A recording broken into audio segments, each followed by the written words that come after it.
Je m'appelle Leïla Perrier, j'ai 31 ans. J'ai commencé à vouloir être chercheuse à l'âge de 14 ans. Je me souviens pas très bien de pourquoi je voulais être chercheuse à cette époque, mais a posteriori, je pense que c'est parce que j'avais envie de faire un métier où on se posait des questions. La voie la plus directe pour être chercheur est de faire des études à l'université. En France, les bons élèves font des classes préparatoires. Du coup, j'ai fait une classe préparatoire et j'ai intégré à la suite de ça une école d'ingénieur en agronomie. J'ai utilisé une passerelle pour rejoindre en dernière année un master en recherche biomédicale.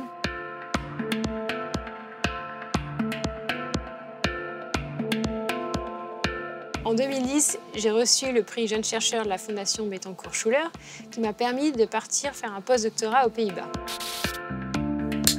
Mes travaux de post-doctorat consistaient à comprendre comment étaient produites les cellules immunitaires.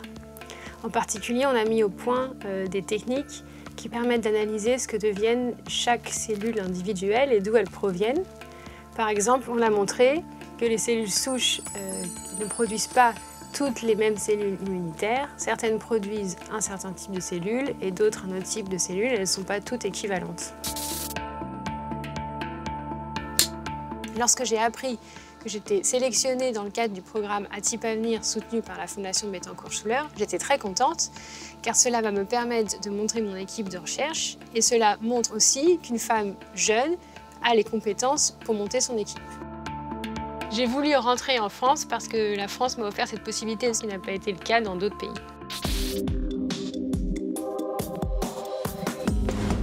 Dès que Leïla Perrier nous a contactés pour venir travailler au laboratoire, on a été frappé par le fait que c'était non seulement une chercheuse brillante, mais aussi quelqu'un qui avait une vision très originale de la recherche, qui mêle des questions fondamentales de biologie et de médecine avec des approches mêlant physique, chimie, mathématiques. Et ça, c'est une vision pluridisciplinaire qui est vraiment dans la culture de l'Institut Curie.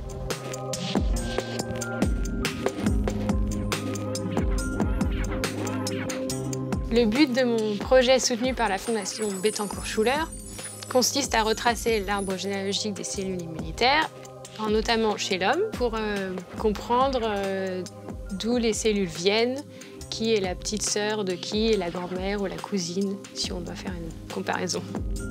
Pour ça, on va mettre en place des outils mathématiques et expérimentaux. On doit identifier une étiquette ou un code-barre dans le génome des cellules qui permettent de les suivre lorsqu'elles se différencient et elles produisent des cellules immunitaires chez l'homme. Ma recherche est une recherche fondamentale, donc elle n'a pas d'application directe demain. Toutefois, elle aura un impact sur les thérapies qui manipulent le système immunitaire, comme la vaccinologie ou l'immunothérapie des cancers. Et de plus, les techniques expérimentales qui permettent de suivre ces cellules chez l'homme pourront être utilisées pour comprendre comment sont formés les cancers et quelles sont les cellules qui sont responsables des rechutes à la suite de la chimiothérapie ou de la radiothérapie, par exemple. En tant que chercheur, ce qui m'intéresse aussi, c'est de partager la démarche de recherche avec le plus grand nombre, que ce soit des jeunes ou des adultes.